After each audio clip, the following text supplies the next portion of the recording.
Yan po, a prayer that brings peace. Papayapain ka ng Diyos ngayon. Amen? Kaya kapatid, dalangin ko matutunan mo tong panalangin na to. Amen? So ngayon kapatid, para mas makino natin, ang key verse po natin ay nasa Luke chapter 22 verse 44. Ayan, so pakibuklat na po ang inyong mga Biblia. Luke chapter 22 verse 44 bago tayo magpatuloy, no? Sabi po dito, and being in anguish, he prayed more earnestly, and his sweat was like drops of blood falling to the ground. So ito po ay nasa setup po ng Garden of Gethsemane sa panahon po ni Jesus, no? So itong setup na to kapatid, malapit na po siyang ipako sa krus. Pero bago siya ipako sa krus kapatid, siya muna ay nananalangin. Amen. Kaya kapatid, napakahalaga po ng panalangin sa buhay. Kasi hindi mo matatagpuan, hindi mo mararanasan ang pag-ibig ng Diyos kung wait lang po. Medyo lumabo yung mga ilaw ko Pero anyway, hindi mo kasi mararanasan ang pag-ibig o pagkalinga ng Diyos kung hindi ka mananalangin. Sa totoo lang, ang dami nating pagsubok sa buhay. Tama po ba? Pwede mo bang i-comment dyan? Oo nga kuya, marami nga tayong pagsubok. Di ba? Aminin mo, sobrang dami nating mga pagsubok sa buhay. Pero kapatid, alam niyo po, ang mga pagsubok sa buhay ay napapagtagumpayan kung ikaw ay mananalangin. Amen. So kung titignan mo kapatid, dito pa lang kapatid na nagpapatunay na ang Diyos ay merong pinagdaan ng matindi. Tignan mo kapatid ang kanyang pawis ay parang mga dugo. Pag scientifically kapatid, pag ganyan ka daw, pag sobrang pag sobrang kaba mo, sobrang anxious mo, sobrang tindi ng pinagdadaanan mo, ganyan daw talaga. So kung titignan natin kapatid, kaya ka pala naiintindihan ng Diyos kasi pinagdaanan niya rin yung pinagdadaanan mo ngayon. Amen.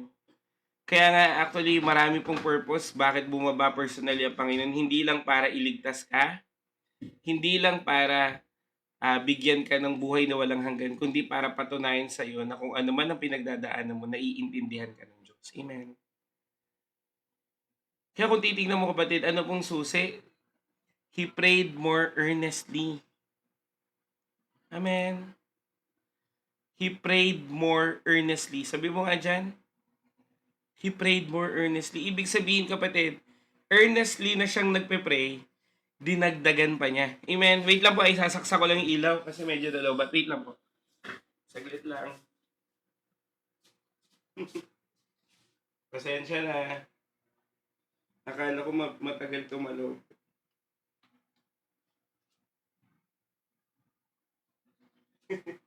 Kasi pag nawala yung ilaw, mag-aalgo na naman tayo mali.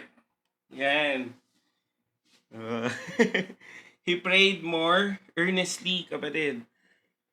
So kapatid, napakahalaga na maintindihan mo na napakahalaga ng pananalangin. Alam niyo po, kung kayo po ay matagal nang nakikinig sa akin, wala po akong ibang ininsist kundi manalangin. Tama? Wala po akong ibang itinuro sa inyo kapatid. Wala akong kahit anong, actually, to be honest with you guys, wala po akong Bible class background.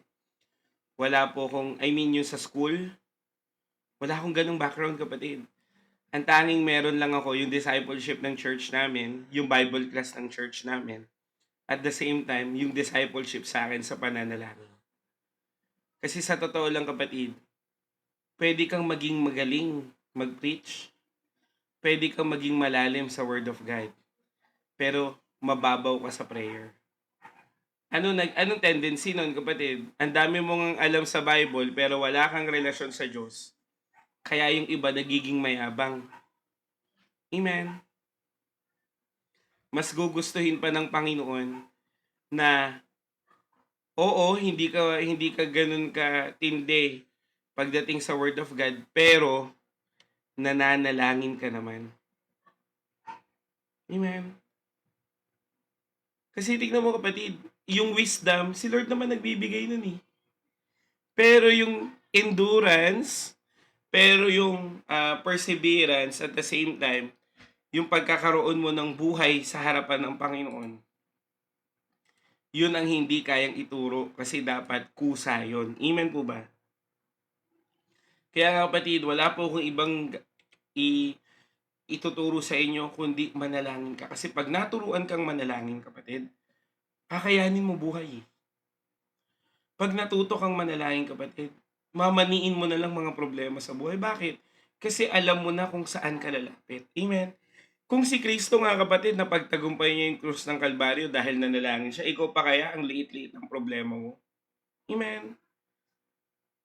Kapatid, kalimutan mo na ang lahat, wag lang ang pananalangin. Amen? Sabihin na nilang KJ ka, pero prayer time mo eh. Sabihin na nila kapatid na baka lumagpas ka na sa langit. Okay lang, ang mahalaga, nakausap ko ang Panginoon. Amen? Kaya ito po yung pag-uusapan natin. Alam mo kapatid, ayan po yung konteksto niyan. Bago yung betrayal, bago yung beatings, bago ang krus ng Kalbaryo, nanalangin si Jesus in His darkest hours. Jesus didn't run, react, or retaliate. He prayed. Kapatid, tingnan mo, pag alam mo na yung mangyayari, at alam mong papalapit na to ng papalapit, doon mas tumitindi yung friction, tama ba? Doon mas tumitindi yung pagsubok. Amen. Kaya kapatid, napakahalaga na maintindihan mo, huwag kang tumakas, huwag kang basta-basta nagre-react, huwag kang basta-basta nagre-retaliate. Dapat manalangin ka. Amen. Kasi kapatid, ang pinakita po ni Jesus dito ay sobrang simple lang pero powerful. Amen. Pag ang buhay ay mahirap na, dapat manalangin ka na. Amen. Amen po ba? Pag ang buhay ay hindi na madali, dapat nananalangin ka na. Kaso ang problema sa atin, alam mo kung ano?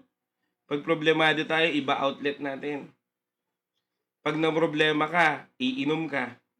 Pag namroblema ka, magyoyosi ka. Pag namroblema ka, pupunta ka sa babae o lalaki mo. Pag namroblema ka, hindi naman tama ginagawa mo kasi pasensya ka na, problemado ako. Utot mo. Magiging honest po ako sa inyo kapatid, hindi pwedeng ganyan. Hindi pwede na sa ting may problema ka, lalayo ka kay Lord. Hindi po yun ang tama. Ang Diyos kapatid, iintindihin ka, pero yung consequences ng mga gagawin mo ngayon, hindi ka pwedeng i-spoil din ng Lord. Kaya sobrang simple lang ng tinuro ng Panginoon eh. Pag may problema ka at pag matindi na to, dapat nananalangin ka. Amen, hindi yung, saan kaya si Mars, makahiram nga. Tama? Paano kaya, nasan kaya yung tropa ko? Baka pwede ako dun. Kapatid, bago mo hanapin ng ibang tao, sino mo na hanapin mo? Si Lord. Sabi mo nga dyan si Lord. Amen. Pag matindi na problema, dapat matindi na rin panalangin. Amen. Hallelujah. Kaya nga kapatid, first point natin, si Jesus ay nanalangin pag yung pressure na ay matindi na. Si Jesus prayed when the pressure was great. Tingnan mo kapatid ha. Father, the hour has come. John chapter 17 verse 1. Ito na ang oras. Naramdaman po ng Panginoong Jesus yung buong bigat ng misyon. Pero hindi siya umalis sa Panginoon. Amen po ba? Yun yung maganda sa Diyos. Hindi siya umalis sa Panginoon kapatid, kundi hinanap niya ang kapayapaan. Amen. Ikaw kapatid, aminin mo man o hindi. Pag may problema ka, di ba umaalis ka? Tama mali? Pag namumroblema ka kapatid, ang pinakaunang reaksyon mo, hindi mo na ako makakapag-church. Sunday bukas. Pag may problema ka, Lord, hindi ko kayang mag-devotion ngayon.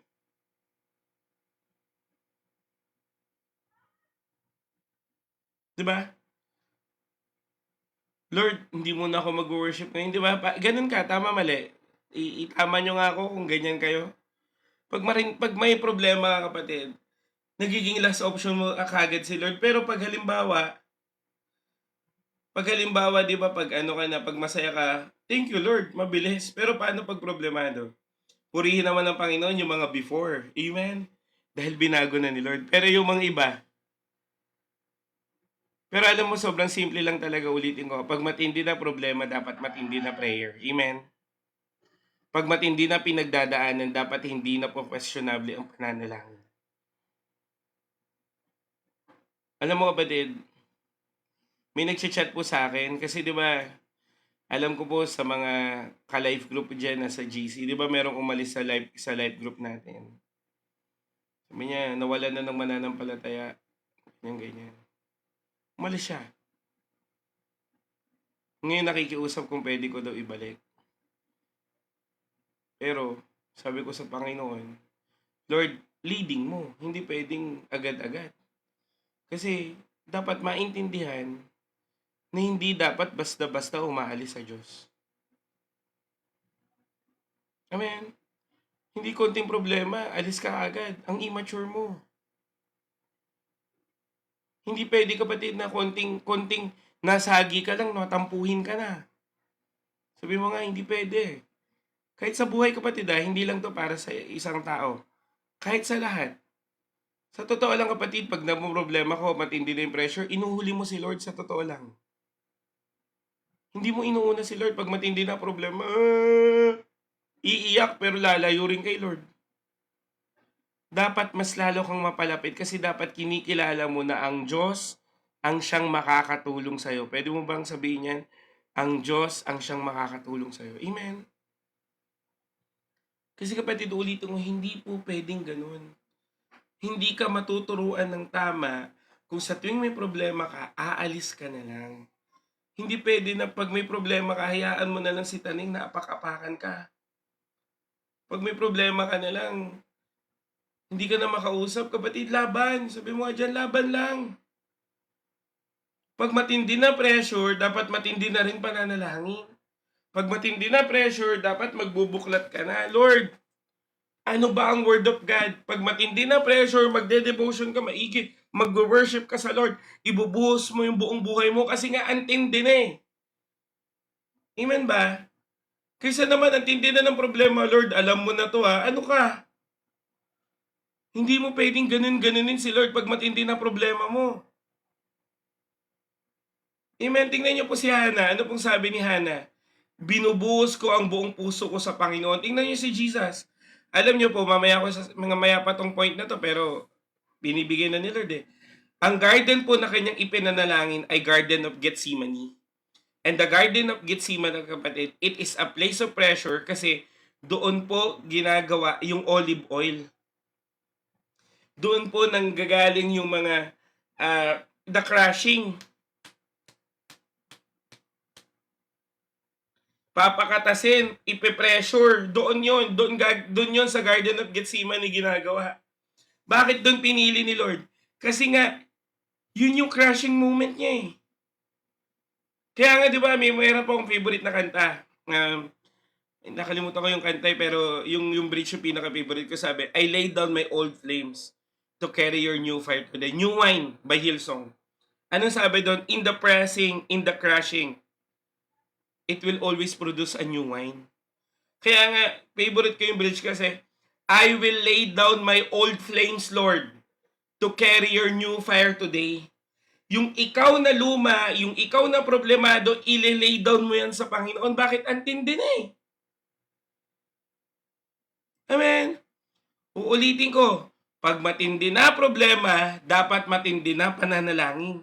Hindi na ubra yung kapatid, Lord, alam mo na to ha, alam mo na. In Jesus' name, amen. Kaya tignan mo kapatid, pag hindi ka nag-spend ng prayer, ang mga solusyon na naiisip mo kapatid, puro makamundo. Sino kaya may kilalang Bombay? Sino kaya nagpapautang kahit malaki yung interest? Tama, mali. Lalapit ka ngayon sa albularyo, lalapit ka ngayon kung kani-kanino. Kasi nga, hindi ka nag-spend ng prayer. Kapatid, ang pananalangin ay hindi lang bigla kang nagsabi, makikinig ka rin sa sasabihin ng Diyos. Kumbaga, mag-i-spend ka, di ba pag nag-open ka sa kaibigan mo, kahit umiyak ka, walang problema. Tama? Di ba sobra ka mag-open pag sa best friend mo, iniloko niya ako. Walang ya. Sobrang open mo pagdating sa kaibigan, bakit kay Lord hindi mo magawa? Bakit pagdating sa Panginoon, kapatid, tinatamad ka? Bakit pagdating sa Panginoon, kapatid, para bang inaantok ka? Alam mo, pag inaantok ka, uminom ka ng tubig, magkape ka kung kinakailangan. Kasi nga hindi mo pwedeng katulugan yan. Hindi mo pwedeng hindi sinasabi sa Diyos yan.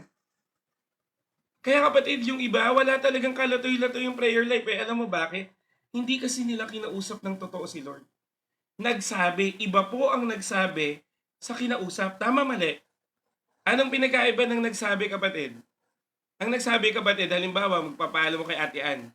Nagsasabi lang ako, Ate Ann, alis ako ha. Yun lang, alis na agad. Oo, nagsabi, pero matuturing ba yung pakikipag-usap? Hindi ah. Iba yung bilin lang, iba yung nagsabi. Ang pakikipag-usap, uupo ka, makikipag-usap ka. Ate Ann, aalis ako. Hindi ko lang alam kung ano bang dapat kong gawin. Hindi ko alam kung itutuloy ko ba to. Hindi ko alam kung ito ba ang tama. Ganun yung pakikipag-usap. Pero yung nagsabi, Lord, alam mo na yan ha. Tapos ginamit mo pa yung verse na ano.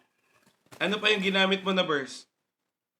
God knows all the details of my heart. Gumanon ka pa. Kapatid, alam nga ni Lord yung mga laman ng puso mo, pero gusto pa rin ng Diyos na makipag-usap ka. Kasi kapatid, sino po isang magulang dito? Alam mo naman pangangailangan ng mga anak mo, tama? Tama po ba?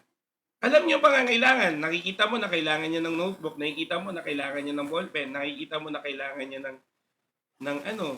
Tama? Pero kapatid, di ba gusto mo pa rin na nagsasabi siya bago mo ibigay? Di ba gusto mo pa rin na nakikipag-usap siya? Paano kung halimbawa biglang sinabi, andito si Ate Sheng eh.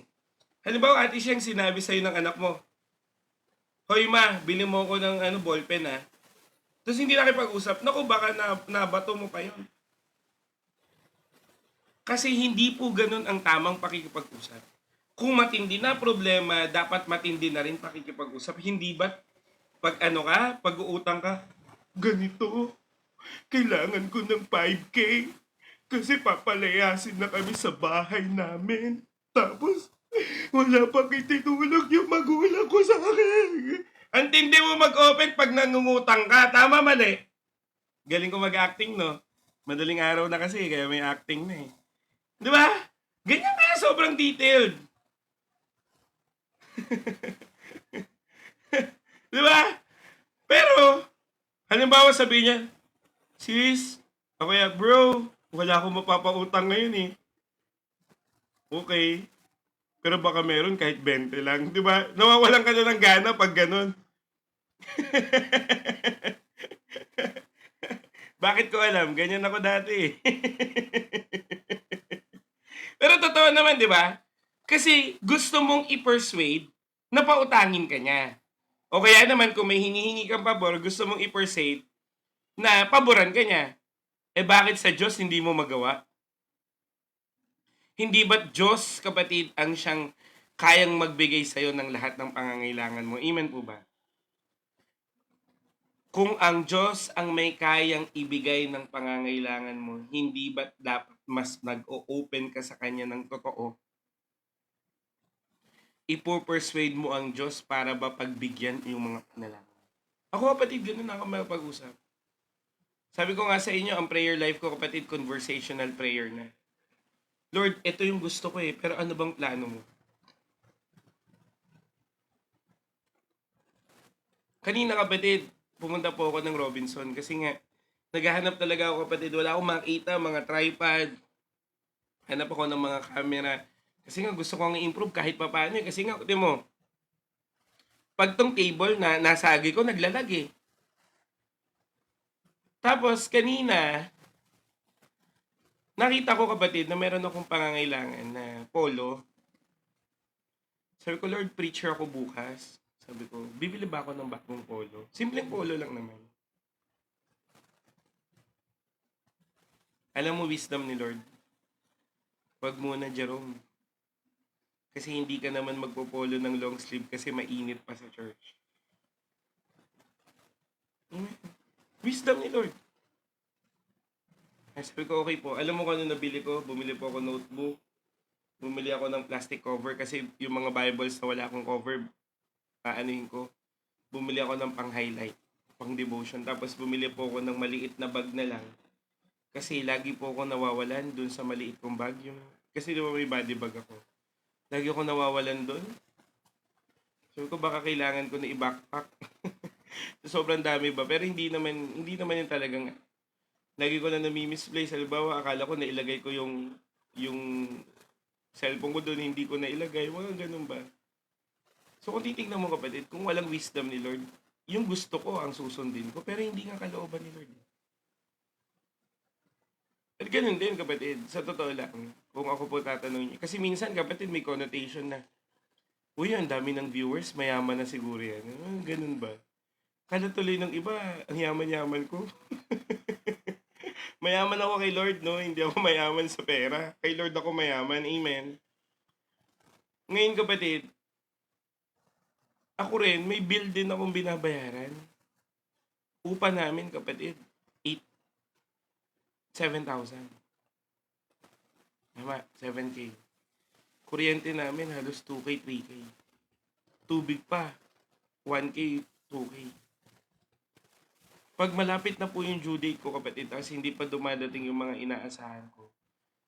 O sometimes kasi hati kasi kami ng kapatid ko, hindi naman laging okay kapatid ko. Nagpe-pray ako sa Panginoon. Sabi ko, Lord, hindi mo ako ipapahiya. Nagcha-choppy ba? Please, let me know, no? Sabi ko sa Lord, Lord, hindi mo ako ipapahiya, di ba? Hindi mo ako ipapahiya. Sabi ko, Lord, pinagpapala mo ko.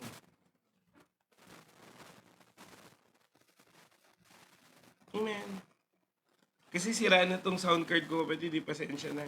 Pagka magilala ipa-project ko next yan. Hindi po pero may static. Wait lang, ayusin ko lang mga kapatid. Praise.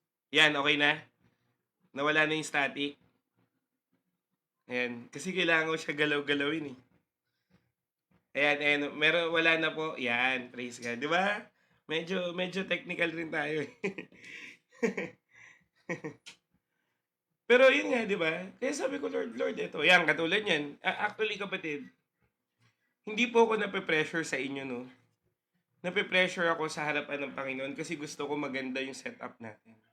Kahit naman sa face-to-face, kapatid, ganito rin ako eh. Talagang ma-effort po ako na gusto ko meron akong dalang notes, gusto ko meron akong pagkain na dala, ganyan.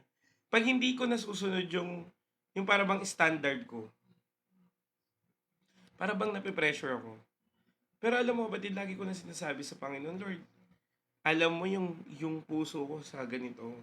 Alam mo yung gusto ko ganito, ganyan. Alam mo, Panginoon, na gusto kong ibigay yung best ko sa'yo, pero hindi ko kayang gawin ngayon. Paano na to? Ganun kapatid, dapat nakikipag-usap. Hindi yung, ikaw na bahala sa cellphone ko, Lord, ikaw na bahala sa webcam ko, Lord, ikaw na bahala dyan sa mga yan. Kaya nga kapatid, di ba, lagi kong sinasabi sa inyo, be specific in your prayers. Amen. Sabi nga nung isa pong famous revivalist, sabi niya, I would rather spend 5 hours in prayer and do ministry in 15 minutes. Alam mo bakit? Kasi mas mahalaga pa rin ang fellowship sa Diyos. At pag nag-pray ka, gagaling agad. Grabe yun, no? Yun ang gusto ko ma-achieve eh. Saglit lang tayo nag-preach, saglit lang tayo nag ah, nag-aral ng salita ng Diyos, pero biglang nagbabago buhay mo. Biglang may gagaling. Yun yung gusto kong anointing. Kasi mukhang hindi pa eh. Hinuhubog pa ako ni Lord sa prayer eh. Pero ang maganda naman sa Panginoon, kumikilos ang Diyos. Amen. Meron po akong testimony dito kapatid. Talagang gumaling. Oo, iba na. Kahit pa paano, no, pag mapapagtsagaan na. Amen. Kaya kapatid, 'di ba, prioritize prayer kasi lahat naman ng pangangailangan mo pwede mong mahingi sa Diyos. Kaya 'wag mong ipagpapalit kapatid ang buhay mo dito. Amen. 'Wag mo ipagpapalit. 'Wag mo ipagpapalit yung relasyon mo sa Diyos sa buhay mo dito. Amen. Kasi kapatid, hindi mo alam, sa kaka-pray mo, kaka-spend mo ng prayer, unti-unti nang inaayos ng Diyos yung buhay mo. Amen.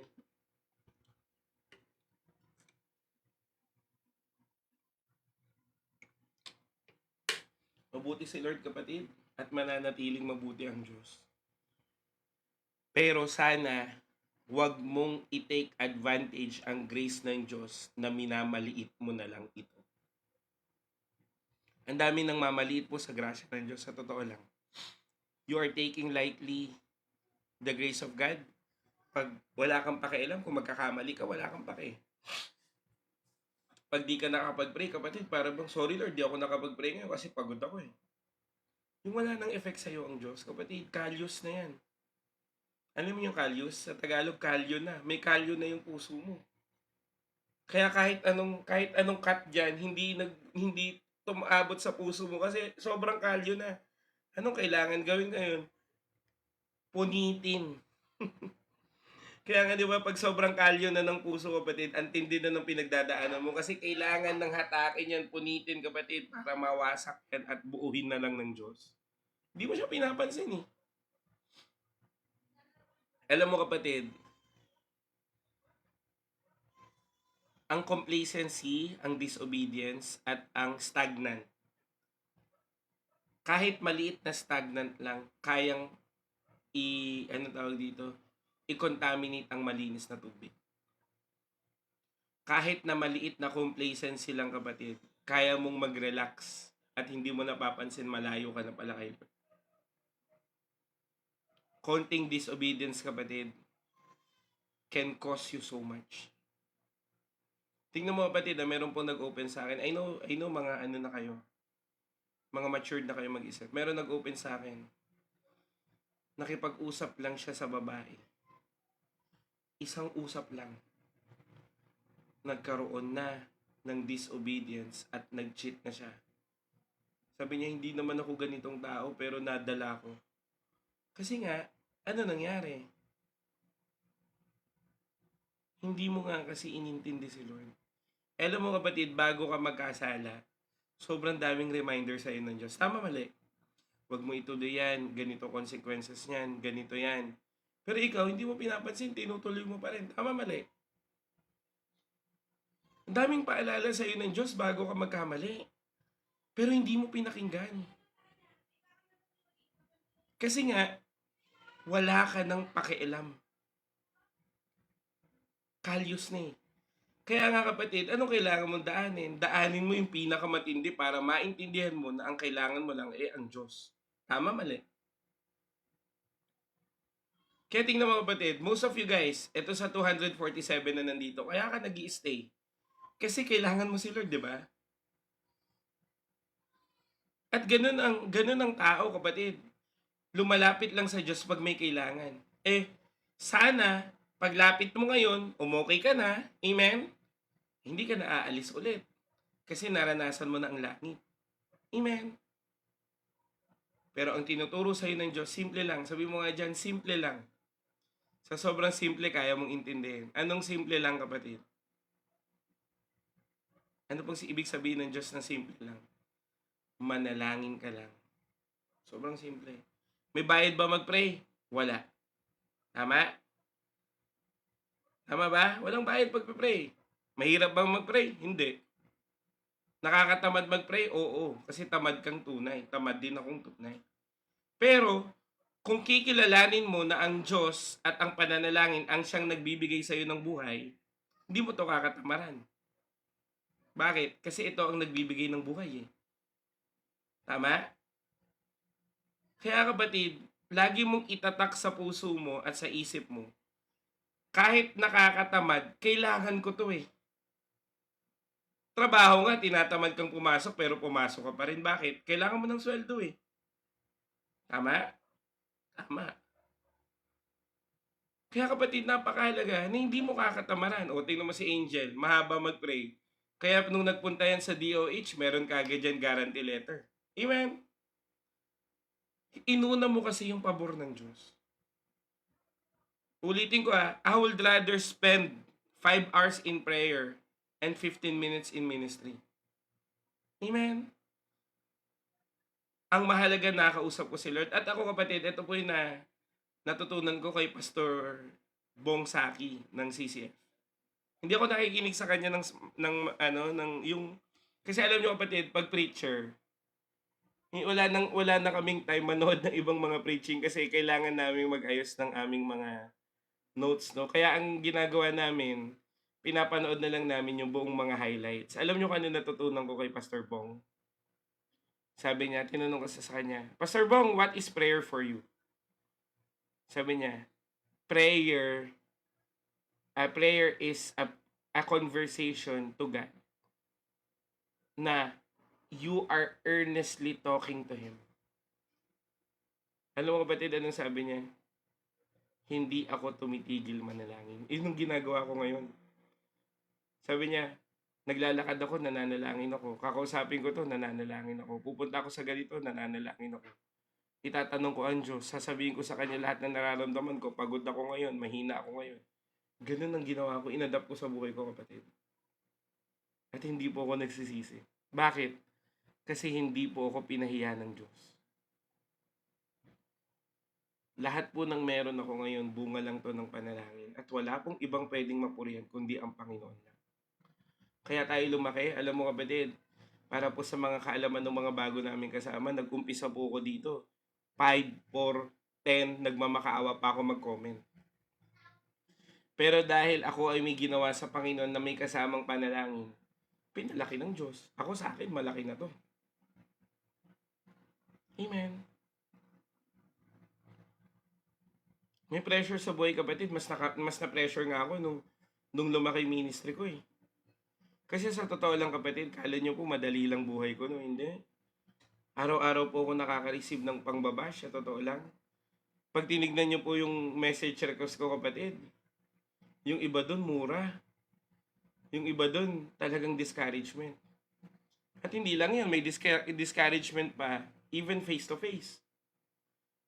Pero kung ako magpapa-apekto sa discouragement, di ako matutuloy dito. Pero mas tinignan ko kasi yung pangako ng Diyos. Kasi kapatid, prophesy na to ng Panginoon eh. Jerome, may wisdom ka. At nakikita kita na aakay ka ng marami. At ginagawa na nga ng Panginoon. Amen. Pag matindi na pressure, dapat matindi na prayer. Pag matindi na pinagdadaanan, hindi na pwede yung pakunti-kunti na lang. Amen. Pag si Taning atake ng atake sa'yo, dapat pray ka ng pray. At dapat nalaban ka sa prayer. Lord, we rebuke that work of the enemy. I rebuke itong malas. I rebuke itong mga nangyayari. Alam mo kapatid, kung titingnan mo buhay mo, di ba may pattern? Tama? Parang nangyari na to Bakit naulit na naman? Kailangan mo kasing idaan sa panalangin lahat. Wala kang papalagpasin. Kaya nga kapatid, panalangin pa lang, ubos na oras mo eh. Tama? Tapos sasabihin mo pa sa Panginoon, Lord, wala akong oras. Imagine mo, buhay mo na lang yun, ipagpe-pray mo na lang, kulang pa oras kapatid. Sa sobrang dami mong kailangan. Yung umpisahan mo sa umaga, pagising mo, di ba, kailangan mo tubig. Kailangan mo pagkain, kailangan mo pumasok, di lakas, kailangan mo. Kailangan mo ng pag-iingat bago ay pag-alis. Sa trabaho, puro ka stress, kailangan mo manalangin. O buong araw mo, daming panalangin. Pag uwi mo, ganun din. Kung kakatamaran mo yung prayer, kapatid, wala talagang magbabago sa buhay mo. Sa totoo lang. Dami ko na dito, kapatid, naturuan ko na mag-pray, pero lagi pa rin tingin ko, kuya, ikaw ang mas pinapakinggan. Huy, may iya kayo sa sinasabi nyo, kapatid. Ako tao lang. Ako may faith kay Lord, pero walang favorite si Lord. Ikaw may faith ka din naman, di sabihin mo na diretso sa Kanya. Amen? Hindi ko sinabi na huwag kayong mag-open sa akin. Ang sinasabi ko, bago nyo po i-open, i-make sure nyo kapatid na panalangin nyo na yan. Kahit ba napadaan lang eh. Pwede naman yun eh. Hindi mo alam yung sasabihin mo, kapatid, umarap ka ng totoo sa Panginoon. Ang sinasabi ko lang, kapatid, huwag kang maging tamad. Yun lang yun. Pag matindi na problema, dapat hindi ka na tamad manalangin. Kasi nga, ang tindi na ng problema mo eh. Kaya nga, kapatid, alam niyo po, ang pinaka-ayoko sa lahat, i-open ko na, no? Pinaka-ayoko sa lahat, kapatid. Tutulungan kita mag-pray, pero ikaw tamad ka mag-pray. Naku, wag, hindi tayo magtatagal ng pagsasama niyan. Sa totoo lang, ang gusto kong makasama sa paglilingkod, kapatid, yung masigasig. Prayer na lang ha, hindi ko sinabing devotion ha. Baka sabi, ang harsh naman. Prayer, kapatid ha, prayer. Sabi mo nga dyan, hindi mahirap mag-pray. Ang galing mo nga chumismis eh. Tama? Hindi mahirap mag-pray. Ang galing mo mag-update sa iba. Hindi po yan ang sinasabi. Kapatid, prayer lang. Ipagpe-pray kita pero mag-pray ka din. Amen. Hindi pwedeng, kapatid, sabi po ng Bible, kanya-kanya tayong bit-bit ng cross. Pero sinabi rin kasi ng Bible na carry each other's burden. Oh, carry each other's burden. Eh, nangyari, naging burden ka na sa iba. Tama, mali. Sabi mo, hindi ako yon. Sige nga, kapatid. Amen. Alam mo bakit ko to kailangan idiin? Kasi para maturuan kayo, kapatid. Eh, paano nga yan? Katulad yan, sobrang busy ko. Paano kung nawala ng internet? Paano kung naglag? Hindi ka na magpe-pray? Nako. Hindi po yan ang tinuturo ko dito. Amen? Ang tinuturo ko dito, manalangin ka. Mas gugustuhin ko ba, kapatid, na nagsishare ka na lang ng testimony bigla?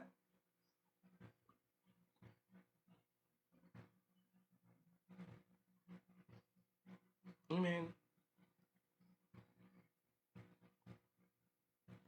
Kaya, kapatid, I pray na kung matindi na ang pressure, dapat matindi na rin ang panalangin. Naku, point number 1 pa lang tayo. Ang haba na.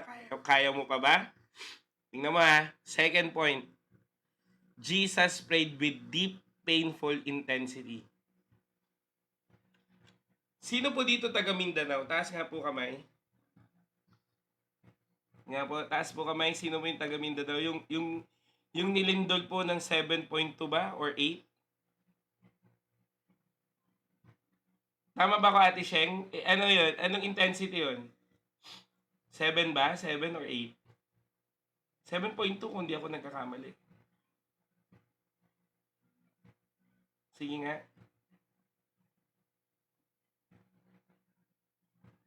7.2. Pag matindi intensity, ramdam na ramdam mo ba, Tisheng? O may 8.6 pa. O di ba? Pag matindi intensity, ramdam mo ba? Tama, mali?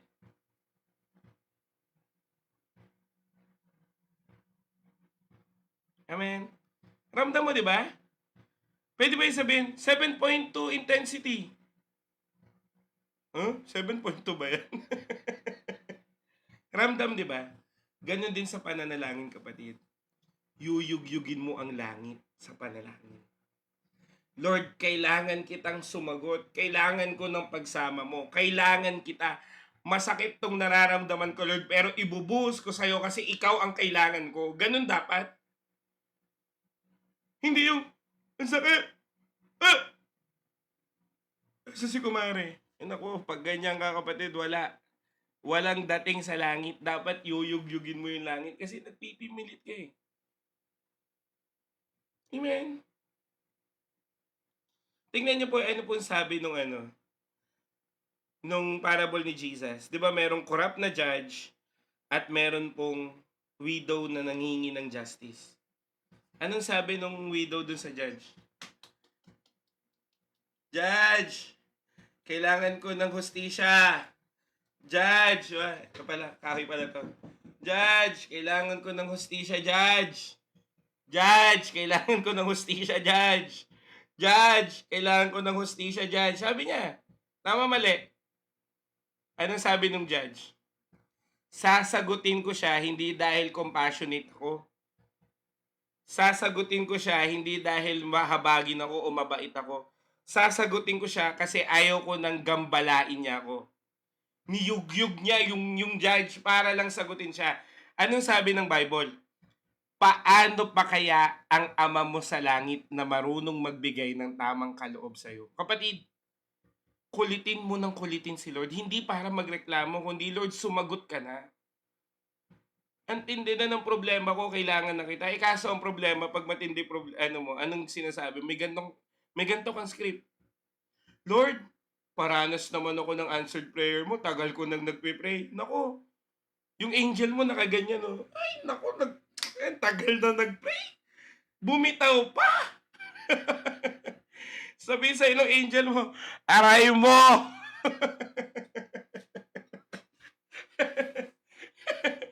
Ang tagal mo na palang nag-pray, huminto ka pa. Sabihin sa'yo, angel, naku, aray mo talaga. Amen. Kasi kapatid, di ba? Dapat pag matindi na problema, yung intensity matindi na rin. Hindi ka titigil hanggat hindi kumikilos ang Panginoon. At pag kumilos ang Diyos, hindi ka rin titigil magpasalamat. Ganun, kapatid. Alam mo, kapatid, meron pong, ako, hindi ko po tinataas ang sarili ko at sa Diyos po ang lahat ng papurit pagsamba.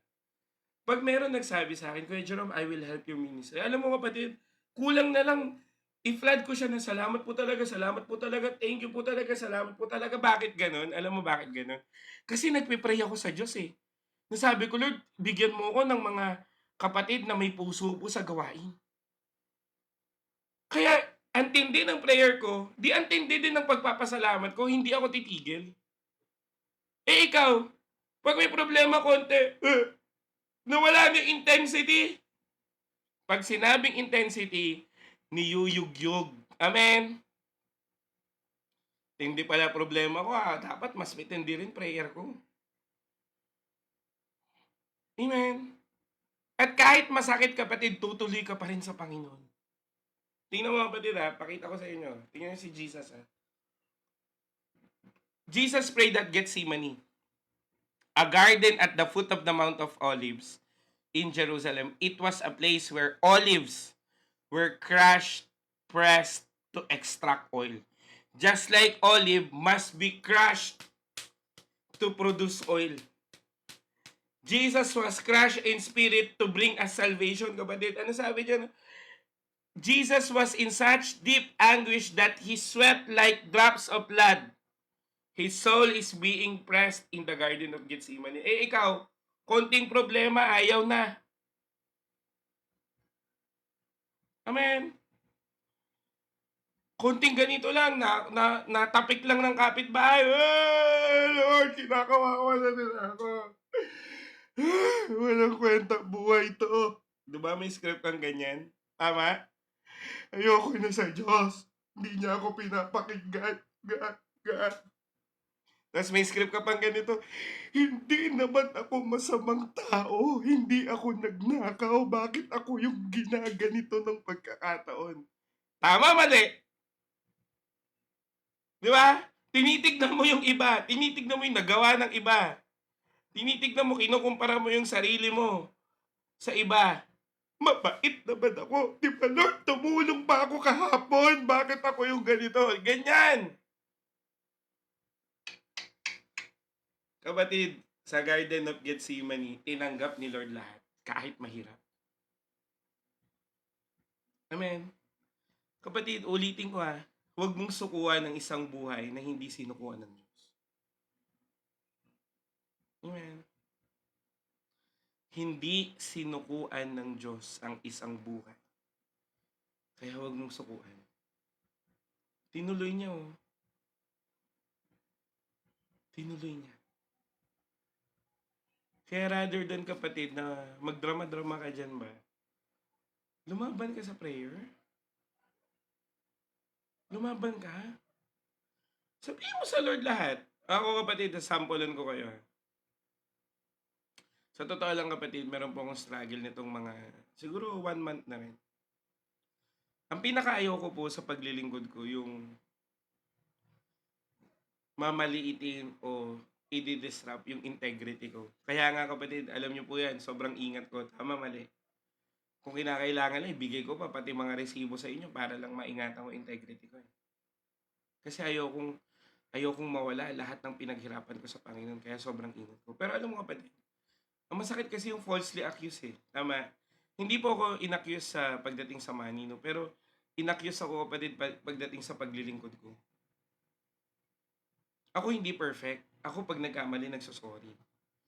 Pero wag na wag mong babahiran ng kahit ano yung paglilingkod ko kasi ito yung pinakatotoong ginagawa ko sa Panginoon. Alam mo nang sabi niya sa akin, yung integrity mo, Jerome, walang-wala. Ginanon ako. Sabi ko, ako kasi kapatid ngayon natutunan ko na sa buhay na hindi gumanti. Ganun na yung biyaya ng Diyos sa akin. Natutunan ko na sa buhay na hindi ko na lang muna pansinin. Alam mo ano lang sabi ko sa Panginoon? Panginoon, umiiyak ako sa Lord. Sabi ko, Panginoon, hindi ko maatim yung sinabi niya sa akin. Sabi ko, Lord, hindi ko maatim yun. Gusto kong gumanti. Sabi ko, gusto kong magsalita. Sabi ko, gusto kong ibalik sa kanya. Ako pa, nakikipagdebate ako. Di ba? Sabi ko, Lord, gusto kong sabihin lahat ng mga masasakit na salita na alam ko kasi hindi totoo yung sinasabi niya. Pero alam mo anong maganda? Sa Diyos ko kasi sinabi. Naintindihan ako ng Lord. Sabi ko, ang sakit, Lord, oh. Ang sakit, hindi ko alam, kapatid. 3 linggo, 2 linggo, pray lang ako ng pray. Pero hindi niya nahalata. Nagde-devotion pa rin ako, nag-i-encourage pa rin ako ng iba, nagpapatuloy pa rin ako, nagpe-preach pa rin ako. Bakit?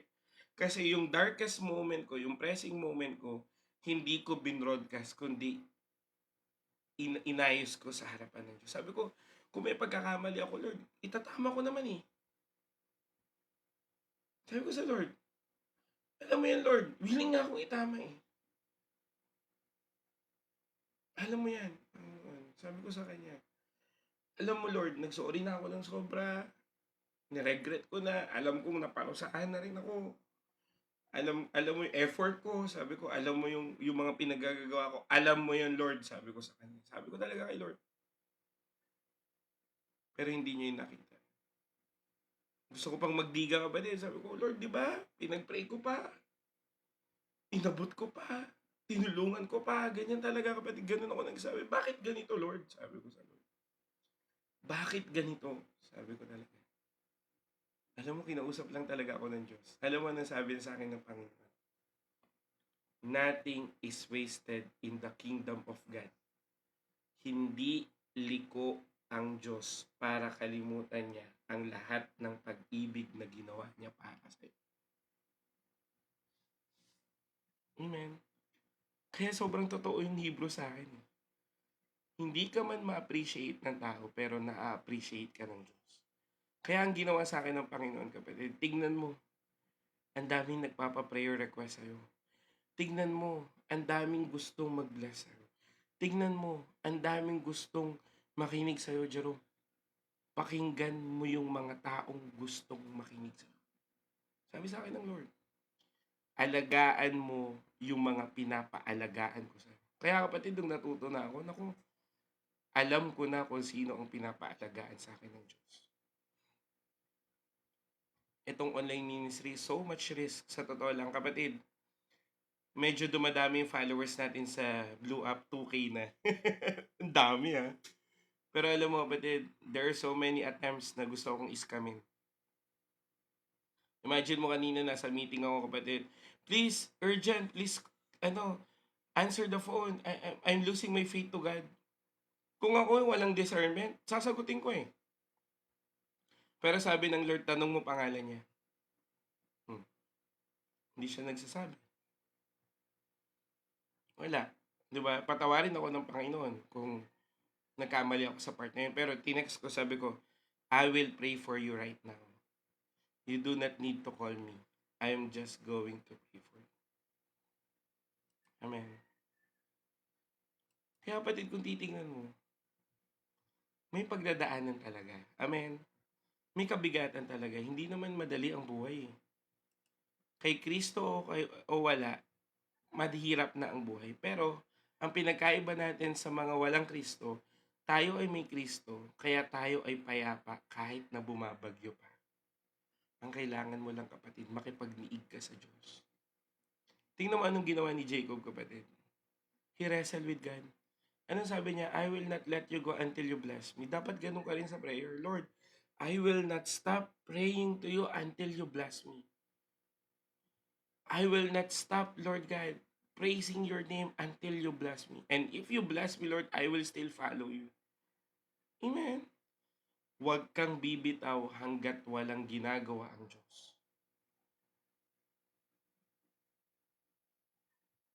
Amen.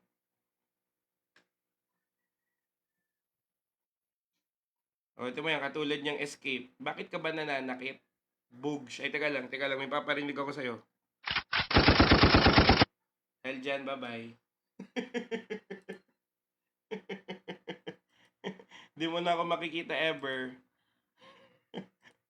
Ngayon pa talaga kayo mga nagsisiganyan kung kailan ang dami ko ng pinagdaanan at hindi na ako nasasaktan sa mga sinasabi nyo. Amen. Ngayon pa talaga, bumabalik na yung ano ko, yung mga pinipindot ko dito, ha?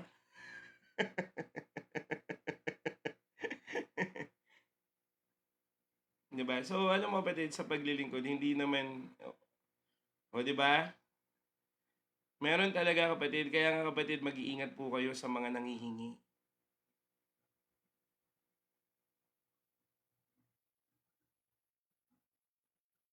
Ano daw?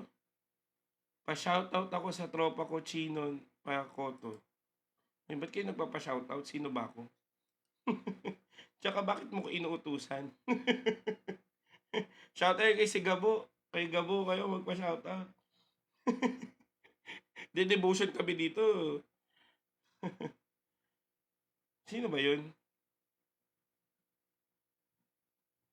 Ha? Dahil ikaw daw ay bastos, Bugs. Bye-bye. Hindi mo na ako makita ever.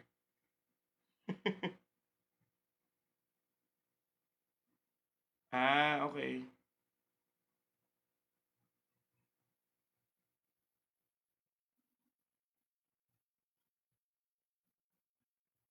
Ay, mali ko. Alam naman ni Lord yun eh. At least, sinabihan niyo ako, thank you. Anyway, binlock ko na. Hindi na ako makikita nun ever. Anyway, di ba ganyan? Di ba maraming friction, maraming hindi magandang mga pagkakataon, anything. Pero alam mo kapatid, chill ka lang. Amen. Sabi mo nga, chill ka lang. I-yellow basket ko na ba? Di may nagbigay lang nito sa akin kapatid. Ayun, anchored short. Baka naman. Tingnan nyo lang dito sa TikTok. Pero sabi nga, i-yellow basket ko daw. Tsaka na, wala pa naman tayo reason para mag-yellow basket. Pero alam mo, batid, ganyan, alam mo, pag pag matindi na pressure sa buhay, tapos na kay Kristo ka, yung problema mo, tatawanan mo na lang. Tama. Kasi kapatid, lalakad ka na ayos na ang problema mo kasi naibigay mo na to kay Lord. Kaya nga kapatid, ulitin ko pag malalim na problema, pag matindi na pinagdadaanan, anong dapat gawin? Ano? Kailangan sa Diyos ka makipag-usap. Amen. Kaya kapatid, hindi, yung mga kapatid, yung mga nanggugulo talaga, yung mga nako, mas iintindihin ko pa yung mga naghahanap sa Diyos kaysa sa kanila. Kaya ikaw din, ganyan ka rin sa buhay kapatid. Pag hindi kailangan intindihin, huwag mo intindihin. Sabi nga di ba ng Bible, God will fight for you. You only need to be still. Ibig sabihin, huwag mong labanan yung laban na hindi naman para sa'yo. Intindihin mo yung pinagagawa ni Lord. Ano ba pinagagawa ni Lord? Manalangin, sumamba, sumunod sa Diyos. Sobrang simple. Ang buhay Kristiyano kapatid, hindi po komplikado. Pinapakomplika lang kasi ayaw mo. Amen. Kaya kapatid, ulitin ko Jesus prayed with deep, painful intensity. Kaya ikaw din, ganyan gawin mo. Amen. Sabi po dyan, and being in anguish, he prayed more earnestly and he sweat like drops of blood. In Gethsemane, kapatid, Jesus' body responded to spiritual agony with physical symptoms. This is a real medical condition called hematidrosis. Imagine mo, kapatid. Alam mo, kaya nga kapatid, yung kailangan mong, paano ba, palakas yung spiritual mo kasi manghihina talaga katawan mo. Tingnan mo kapatid, di ba? Pag malungkot ka, parang lalagnatin ka. Tama, mali? Pag stress ka kapatid, di ba parang, ba't ang sakit ng ulo ko? Okay naman ako. Pag hindi ka nagpe-pray kapatid, parang nanghihina katawan mo. Kasi kapatid, yung spirit mo can affect your physical body. Eh tingnan mo si Moses kapatid. Tama, si Moses yun, di ba? Si Moses, hindi nanlabo mata. Hindi nanghina katawan. Alam mo si Tatay Paking? Yung tatay namin sa church kapatid, 86 ha. Alam mo nag-sharing kami. Alam mo ba Jerome, ito prayer ko sa Lord. Sabi ko, ano yun? Si Moses, hindi nanlabo ang mata at hindi nawala ang kanyang lakas. Kaya 86 pa lang 86 kapatid, sumasayaw pa. Naawa nga ako dun kasi pinalipat ata sila ng bahay, sa likod na sila. So, kaya kakamustahin ko pala bukas. Di ba? Pero kapatid na mo, papatuloy sa buhay kasi nga, pag malakas ang espiritu mo sa Diyos, kahit ano pang physical symptoms, hindi ka tatablan. Amen. Kaya nga ano sabi, the flesh is weak. The spirit is willing but the flesh is weak. Kaya kailangan mo, ay mali, the tama, the spirit is willing but the flesh is weak. So kaya kailangan talaga na palakasin mo yung spirit mo to overcome yung desires ng flesh mo. Amen. Kaya nga, si Jesus hindi niya hinide yung struggle niya kundi ibinigay niya ito straight sa Father. Amen. Kasi kapatid, hindi mo naman kailangan magpanggap kay Lord eh. Tama, mali? Bakit ba kasi nagpapanggap ka? Oy, kaya ko pa to Lord, kaya ko pa to Lord. Nek mo, hindi mo na nga kaya eh. Alam mo yung meron po isang nagpa-pray sa amin, sabi niya, alam mo ba, sabi ko sa Panginoon, wag na muna ako Lord kasi mas marami kang iniintindi. Imagine mo, inintindi mo pa si Lord, di naman kailangan ni Lord ng pag-intindi mo. Ang kailangan ni Lord kapatid na magtiwala ka sa Kanya. Amen. Ba't mas marunong ka pa sa kayang magbigay ng tamang regalo sa'yo? Hindi ko na siya ginulo kasi marami na siyang iniintindi. Tingnan mo ngayon, sobrang dami niyang problema. Ano sabi namin? Yan kasi.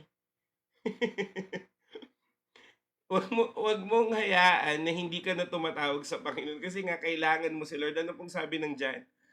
Pag hiwalay ka sa Diyos, wala kang magagawa. Amen. Kaya pag nakaligtaan mo kahit isang araw lang kapatid na hindi ka manalangin, asahan mo na magpe-fail ka.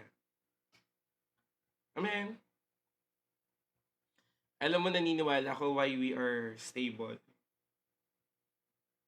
Why we are kahit papano nag-move forward. Kasi our group is a prayerful group. Amen ba? Kahit hindi ako nag-chat doon sa prayer request na nagsisend ng mga prayer request.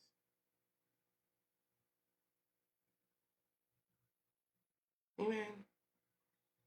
Kaya kapatid, pag hiningi prayer request nyo, hiya ako eh. Meron nga isang kapatid dito, sinabihan ko talaga eh.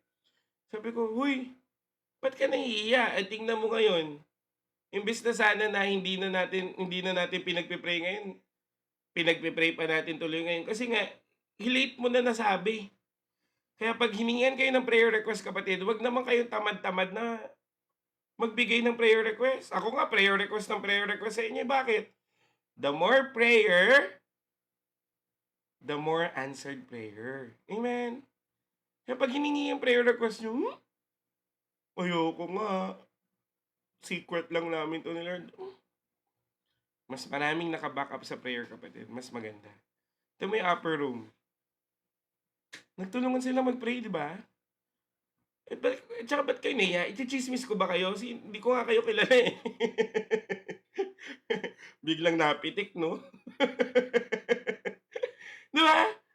O nga no, ba't nga ba kayo nahiya? Ichichismis ko ba yan? Hindi ko ma-ichichismis yan. Ipagpe-pray nga eh. Amen. Kaya kapatid, please lang na, pakisend po. Amen. Tapos ngayon kapatid, meron tayong post dyan. Sabi ko, umakting-acting na ako. Oops, wag ka muna mag-scroll. Pag ganun-ganun pa ako, oops, Huwag ka naman mag-scroll, hingin ko ng prayer request mo. Wala pa rin nag-send. Mag-send kayo doon. Acting na ako, di nyo pa ako inano ha. Oo, pwedeng i-share dito kapatid. Actually, sa totoo lang dati kasi, di ba wala namang gano'ng nagko-comment. Ang ginagawa ko dati kapatid, ano pa ako nun, mga 500 followers pa lang. Iinisa-isa ko yan. Ano po prayer request yun? Ano po prayer request yun?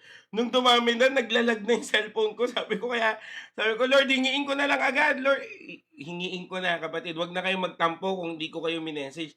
Parang awa nyo na yung cellphone ko nga umiinit na. I-send nyo na lang na i-send. Amen. Para pag nabasa ko, Lord, sagutin mo to. Ito panalangin niya in Jesus' name. Amen. Oh.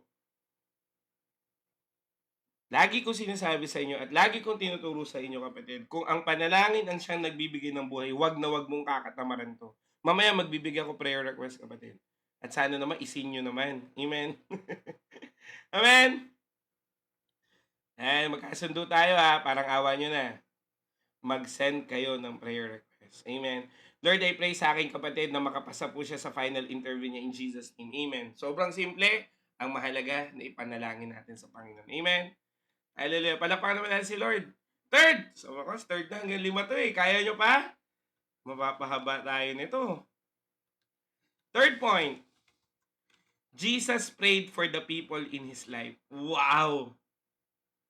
Mamaya pa yung you and me. Oh, ito muna. Jesus prayed for the people in His life. Tingnan mo ha. Gusto ko pong maintindihan nyo. First point, matindi pressure. Second point, painful in intensity. Pero yung third point kapatid, imagine mo nakapag-pray pa siya sa iba. Yun talaga kapatid, ang sign na na-endure mo na ang buhay mo sa harapan ng Diyos pag kaya mo nang mag-pray sa iba. Ako kasi kapatid, alam nyo po prinsipyo ko at nawa maging prinsipyo nyo. Ako po, nagpipray po ako sa sarili ko pero hindi ko siya masyadong pinaprioritize. Ang mas pinaprioritize ko ay ang mag-pray para sa iba. Bakit kamo? Kasi sabi ko sa Lord, Lord, ipinag-pray ko yung iba. Alam ko na mas higit mong alam yung pangangailangan ko. Mas alam mo pa kaysa sa mga prayer request ko. Kaya kapatid, kung ano man dumating sa akin, yun na yun. Hindi man yung bagay na hiningi ko, pero alam ko yung binigay sa akin ng Diyos, yun yung best. Kaya nga kapatid, mas nag-spend ako ng prayer para sa iba. Bakit? Kasi kapatid, ako, lagi ko naman kausap nga si Lord di ba? Kahit saan ako pumunta, kausap ko si Lord. Kanina nga, Lord, uwi na ako. Kaya ako na umuwi. Lord, ganito, may gagawin pa ako. Lord, ganyan na ako sa Lord eh. Ngayon, ang maganda, ikaw naman ang maipag-pray ko. Amen. Ay, nasa bahay po ako, Maika. Amen. So, ibig sabihin kapatid, si Jesus nga may pinagdadaanan, nakapag-pray sa ba, ikaw pa kaya? Kaya kapatid, prayer pa lang, di ba? Tatanong niyo ako, Kuya, paano ba ako mag-uumpisang maglingkod? Prayer pa lang kapatid, ubos na oras mo, sa totoo lang. At ang prayer kapatid, pwede mong gawin kahit saan. Tama, mali? Pwede mong gawin kahit saan. Lalakad ka, nakain ka, nasa kwarto ka. Rather than scroll ka ng scroll kapatid, punta ka dun sa group chat natin, daming prayer request doon. Pa-pray po, may sakit po anak ko, pa-pray po, ganito po ako, pa-pray po, iniwan po ako asawa ko. Dami. Kulang na kulang pa oras para maipag-pray lahat yun. Amen po ba? Kasi si Jesus kapatid nag-pray sa mga tao sa paligid. Amen. And I pray for them. Even facing that, Jesus interceded for His disciples. Kaya nga, pinupuri ko si Lord kapatid kasi ang pangalan po ng church namin, Jesus Intercessors. So ako kapatid, bilang full-time po sa Jesus Intercessors, trabaho ko po ang manalangin. Kaya wag po kayo mahihiyang magbigay sa akin ng prayer request. Trabaho ko po yan. Amen. At ako kapatid, sa totoo lang, nasa process na ako ng identification kung sino talaga pinapaalaga sa akin ng Diyos. Amen. At doon ako mag-uumpisa ng scheduling ko talaga ng prayer and deliverance and counseling. Sa totoo lang. Inaayos ko pa sistema, inaayos ko pa kung paano. Pero kapatid, sinasabi na talaga sa akin ng Panginoon, Jerome, you need to spend. Kaya nga kapatid, pasama sa prayer. Again, kung tama revelation ng Diyos sa akin na mag-face to face gathering tayo sa Manila, yung mga taga Manila, mangyari. May mga church planting kapatid sa mga iba't ibang lugar. Meron na akong kinakausap kapatid, Laguna naman.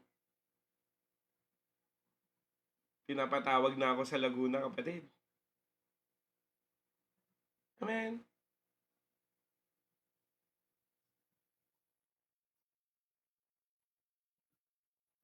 Amen po ba? Ha? Ano po yung kumakatok kayo tapos kahoy pala? Ano yun? Ito lang yung kapatid. Kanina pa yun ah. Oo, yung Taytay Rizal kapatid, di ba? Accessible kayo sa Pasig kaysa naman sa Cavite. Kasi yun nga sa Pasig or Makati ako naghahanap ng pwedeng place of worship natin. Pero anyway, ulitin ko, hindi ko pa alam kung paano. However, loobin ni Lord, kung kalooban naman ni Lord to, mangyayari at mangyayari pa rin. Amen. Pero kapatid, ulitin ko, you must also pray for others. Ang work ko po kapatid ay full-time po ako sa church. Bawal hindi po totoo yung katok-katok sa kahoy ah. Kayo talaga eh. Wala akong tinuro na yun ah. Illustration yun kapatid dun sa judge. Uy, Jess ah. Kapatid, mahalaga po mag-pray sa iba. Amen. Mahalaga yan.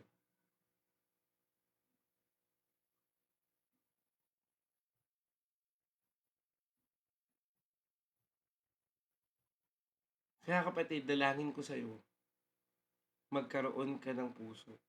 Amen. Marami kaming daughter church kapatid. We are, kung hindi po ako nagkakamali, 26 recognized church and 20 outreaches. Nadagdagan ng 21. Tapos may sinisimulan akong, may bala kaming simulan na dalawa. So, 23 outreach. So, ganun na po kami karami. Pero hindi po kami mega church kasi maliliit lang po. Ang main namin ay sa Imus. Ako po ay Kawit. Mamaya na yan. Nagugulo na ako. Mamaya na kayo magtanong, ani. Papunta na ako sa final brain cells ko, kapatid. Tuloy yung revival camp. Tuloy po yung revival camp. So, August 21, 22. Maliligaw na naman ako eh. Mamaya na tayo, okay? So, ngayon kapatid, para mas maintindihan natin to. Amen. Even facing death, Jesus interceded for His disciples. So, imagine mo kapatid, ang pag-ibig niya sa iba, hindi po nag-pause dahil lang meron siyang pain. Amen.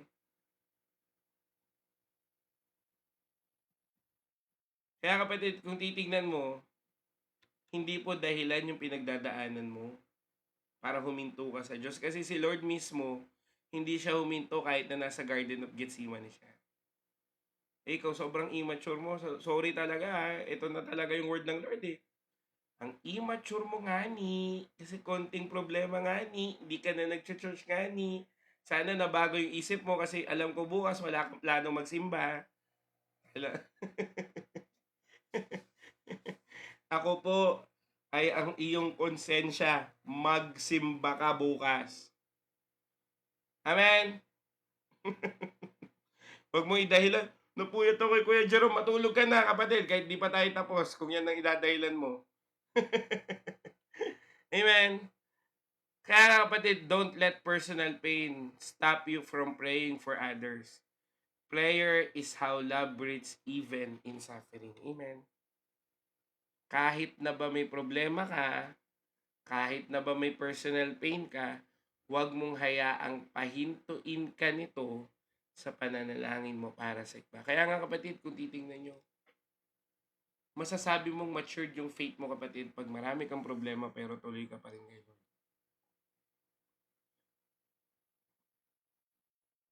Amen. Lian, sa amin ka na lang. Dalawa dito sa church. Amen. Kaya kapatid, dalangin ko sa'yo,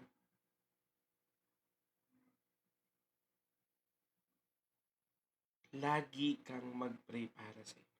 Kasi kapatid, sabi po dito sa Bible, those who refresh others will be refreshed. Amen. Uy, Zeti, uy kayo kung kailangan nyo na umalis, okay lang no. Hindi naman ako si Lord para magkasala ka, kapatid. Amen. So, kung titignan natin, kapatid, huwag mong hayaan, no. Sabi nga eh, those who refresh others will be refreshed. Ibig sabihin, kapatid, pag refresh ka, pag nag-refresh ka ng iba, ire-refresh ka mismo ni Lord. Kaya nga, ulitin ko, lagi ko pong tinuturo sa inyo, manalangin ka sa iba. Again, send your prayer request para makapag-minister naman kami sa'yo. Amen. Ako magsasend ako, sa totoo lang. Amen. Kasi kapatid, kahit ikaw at ako ay pinanalangin. Tingnan mo ha, I pray also for those who will believe in me. Kapatid, sino po itaas ang kamay ang naniniwala kay Jesus? Sige nga po.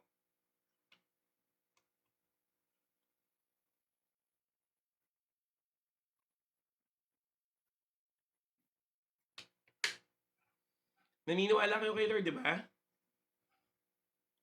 Amen. Ano po sabi dito? Panahon to 2,000 years ago pa, kapatid ha. I pray also for those who will believe in me. Long before you existed, Jesus was thinking of you. He prayed that you'd know His love, be one of His people, and live in the Father's presence. Kapatid, ito pa lang eh. Kailangan mo itong ma-appreciate, kapatid. Kung ibang tao hindi ka naaalala, si Lord una kang naalala. Kaya nga, kapatid, hindi ako naniniwala, ako wala pong aksidente na pagdating po ng pagkakakilala mo sa Panginoon. Meron pong isang famous evangelist, kapatid, nakakilala siya sa Panginoon dahil sa tracts. Alam mo yung gospel tracts? Yung flyers. Meron pong isang anointed man of God, kapatid, na nakakilala siya dahil lang sa simpleng may nag-preach sa streets. Eh ako, paano ako kumilala sa Panginoon? Dahil sa spaghetti, kapatid, anong ibig ko sabihin? Na i-pray ka na kasi ng Panginoon na isang araw kakatagpuin ka niya. Kaya ka narito ngayon, kaya ka ngayon nakakarinig ng salita ng Diyos at lalong-lalo na ine-encourage ka ng Panginoon. Bakit? Kasi nga ni, pinag-pray ka niya na one day, jumoin ka dito. Na one day, makakilala ka sa Panginoon. Na one day, maranasan mo pag-ibig niya. Amen. Pag alam niyo yung prayer niyan, hindi ko po sinasabi sa inyo na alisin niyo sila sa kanilang mga problema o alisin niyo sila dito sa mundo. Pero ang sinasabi ko po sa inyo, samahan niyo po sila kahit mahirap po ang kanilang mga buhay. Ang ipinag-pray sa iyo ng Panginoon ay yung samahan ka ng Diyos. Amen. Kaya nga, kapatid, you were on Jesus' heart before the cross. You still are. Rest in the truth that you are loved and prayed for. Amen. Kaya nga, kapatid, dalangin ko sa'yo, maintindihan mo na dun sa place of pressing, naalala niya merong Lihan, naalala niyang merong Carlon, naalala niyang merong Zeti, naalala niya merong Bay. Amen, hindi ko alam anong mga pangalan nyo. Yung mga naka-screen name, pasensya na kayo. Amen, merong Dina, merong Jason, may Marie. Amen. May Linda, may Deng, may Aan, may Maika, may Honeybee, may Gemma. Oh, may Angel. Amen. O, di ba? Nagsisi-comment kayo para matawa kayo. May Amelia, may Mika, may Divina. Di ko na kaya. Naglalag na. Amen. Di ko man matawag ang sarili mga pangalan nyo. Pero kilala kayo ng Diyos. Amen. Hallelujah. Umiyak na. May Ana. Amen. Ibig ko sabihin, kapatid, naalala ka ni Lord. Kaya wag ka na magdrama. Ako lang mag-isa sa buhay ko. Ako, kapatid, ganun ako dati. Kasi iniwan ako ng pamilya ko, 'di ba? Iniwan pa ako ng ex ko, iniwan pa ako ng mga kaibigan ko, mag-isa ako sa kwarto, kapatid. Oh Lord, mag-isa na lang ako sa buhay. Ganyan talaga. Tapos alam mo yung nagpumupadyak ka pa, eh, mag-isa ka lang. Tapos yung malalim na hinga. Tapos sa sobrang iyak mo, gumagano ka, Lord. 'Di ba? Naranasan mo yung ganyan, iyak, Lord.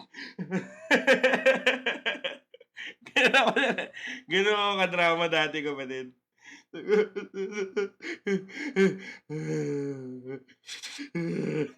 Kaya katulog ka na, 'di ba? Pero kahit gano'n ka ka-drama, mahal ka pa rin ng Diyos. Amen. Uy, wag yung screen record yan, ha. Baka mamaya yung pa ikadahilan ko, "May ganito bang preacher?" Kaya nga kapatid, dito sa church, 'di ba siyempre ano, anointing time, 'no?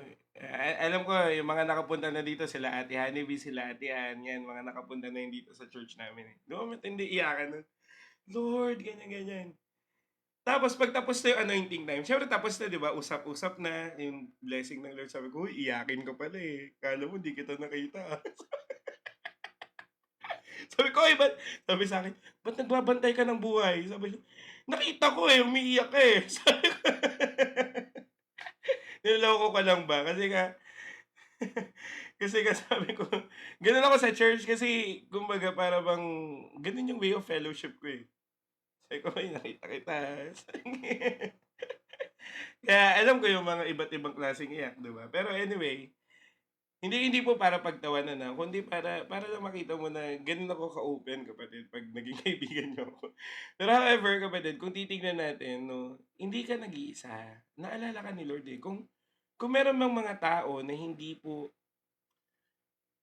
nakaka-appreciate sa mga ginagawa niyo, huwag mong hayaan mo na 'yan, na-appreciate ka naman ni Lord, amen. Christian po ako, amen. So kaya, kapatid, sinasabi ko po sa inyo, hindi po magiging dahilan dapat yung kalungkutan mo o kaya yung pag-iisa mo, kasi nga pinag-pray ka na ni Lord, sinamahan ka pa ni Lord. Ano bang pangako ni Lord? Hebrews 13:5. The Lord will never leave you nor forsake you. Amen.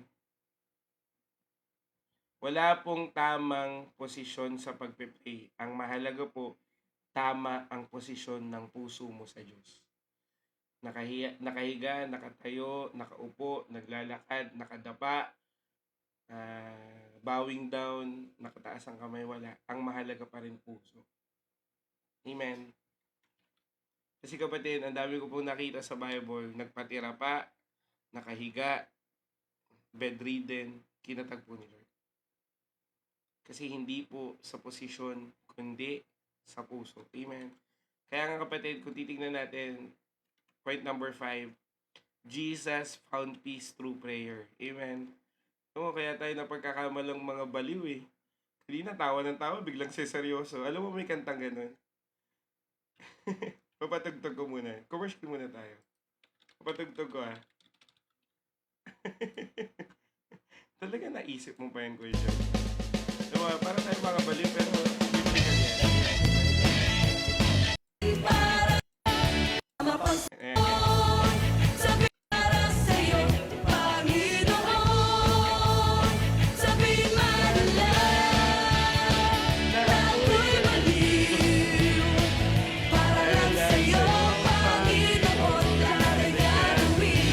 oh, di ba? Tama. Kahit na iniisip nila na baliw tayo, na madaling araw, nagde-devotion kayo, okay lang. Amen? Kahit sabihin man nila na ako'y baliw, para lang sa'yo, Panginoon, lahat ay gagawin. Amen? Ito po yung kanta. Amen? Baliw sa Panginoon by Pastor Beng Baldomero. Amen? Di ba? Wala pa bang 12?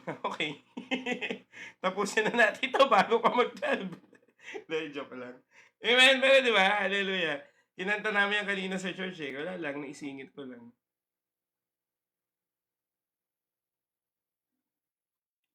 Amen. Kaya kapatid, ano man ang pinagdadaanan mo, you always found peace in prayer. No? So, si Jesus kapatid, found peace through prayer. Amen. Kung titignan nyo, I have made you known so that your love may be in them. Sa totoo lang kapatid, ito pong Garden of Gethsemane. Balik ko lang sa unahan na para mas makita nyo po. Ito pong Garden of Gethsemane. Dito pa lang panalo na agad si Lord. Sabi po ng mga Bible scholars, hindi po doon sa cross of Calvary yung complete victory. Saan? Sa Garden of Gethsemane pa lang. Bakit? Kasi sabi ni Lord doon, di ba? Not my will, Lord, but your will be done. Amen.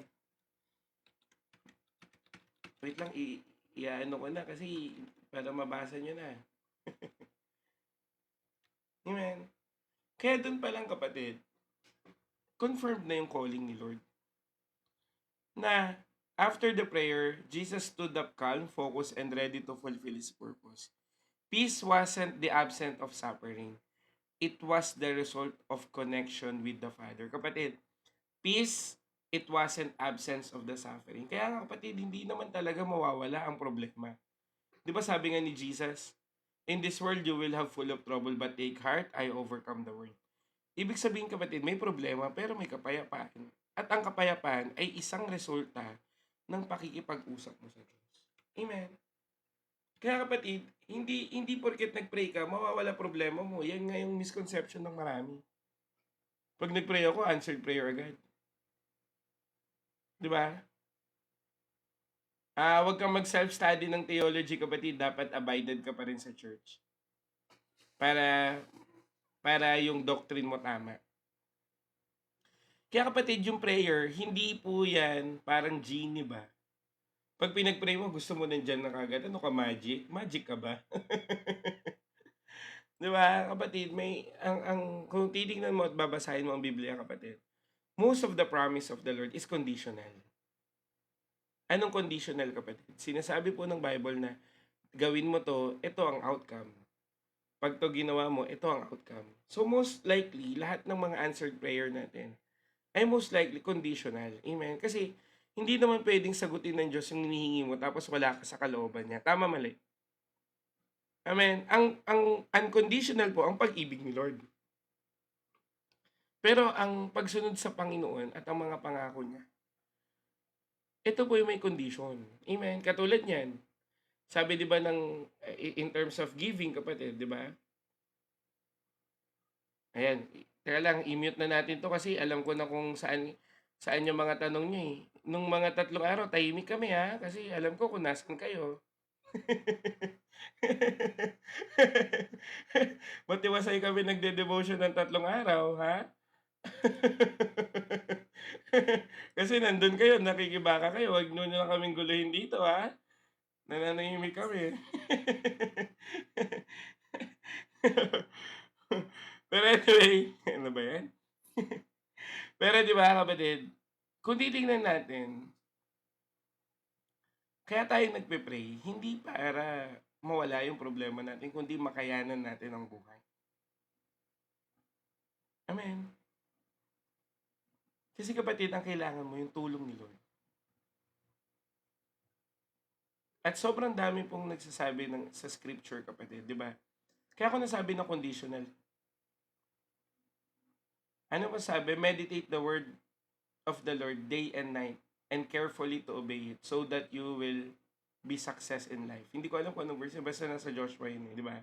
Joshua 1:8 ba? Hindi Joshua 1:8. Pero kung titingnan natin kapatid, sabi yun no, meditate the word of the Lord day and night and careful to obey it. Ano pong sabi? And you will be successful in life. 1:8 ba? Ayun, thank you Ate Hanabi. Di ba? So kung titingnan mo kapatid, may condition para maging successful. Kapatid, rather than na mag-theology ka agad, mag-personal devotion ka muna. Dapat established na po yung relationship mo kay Lord. So kung titingnan mo kapatid, anong kailangan mo gawin para maging successful ka sa buhay? Sige nga, kayo nga sumagot. from Joshua 1:8, you need to meditate the word of God day and night. May kondisyon, may pangako. Amen. Ano yung nakalagay sa Malakay chapter 3 verse 10 to 11? Bring your tithe in the storehouse of the Lord, so that in my house there will be my food. Ano tawag dito? Ano sabi niya? Subukin niyo ako sa bagay na ito, kung hindi bubuksan ko ang durungawan ng langit at bubuhos ko ang pagpapala ko. So anong condition doon?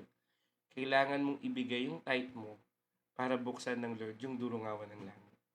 Pag hindi mo binigay yung tithe mo, bubuksan ba yung durungawan? Hindi. Kasi nga, yung statement na yun ay conditional. O ano pa, tama. Seek first the kingdom of God and everything shall be added unto you. O, ma-add ba unto you ang lahat ng bagay kung hindi mo hanapin sa Lord? Hindi. Conditional. Gets nyo? Ang mga pangako ng Panginoon ay most likely conditional. Amen? Pero, yung love niya sa'yo, yun ang unconditional. Amen? Amen po ba? So, kung titignan natin, kapatid, ayan, sige, ito po, Kiwi ko, may sense yung tanong niya. Thank you Ikaw ang pinaka may sense na tanong ngayon. Bakit sinabi ni Jesus, I'm not here to bring peace but a sword? Kapatid, kasi nga, guguluhin niya yung kingdom of the enemy. Amen. At ang POV niyan, kapatid, ay ang mga kausap niya po ay ang mga Pariseo. Kasi ang mga Pariseo that time, kapatid, they are self-righteous. Nagpa-fasting sila, nakita ng lahat, nagpe-pray sila publicly, nagiging self-righteous sila, pero hindi nila nilalapitan yung mga nangangailangan ng Diyos. So kaya nung sabi niya, naparito ko hindi para magbigay ng peace, kundi sword to divide you. Amen. So yun po yung context na nun. I hope na-gets mo, no? Pero again, kapatid, kaya kailangan manalangin. Amen.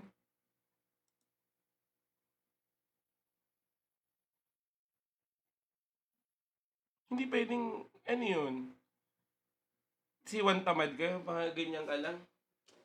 Tagal ni Lord. Tapos hintay mo yung answered prayer mo nang wala kang ginagawa, kapatid.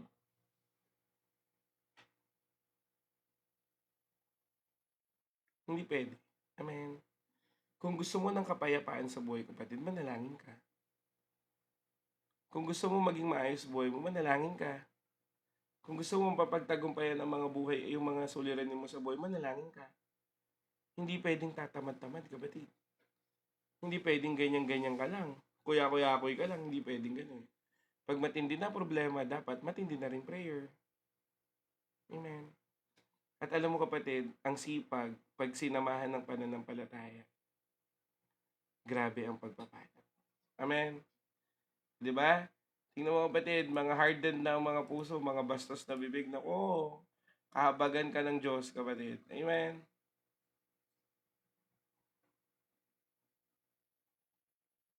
Kaya kapatid, huwag yung gagayahin yan.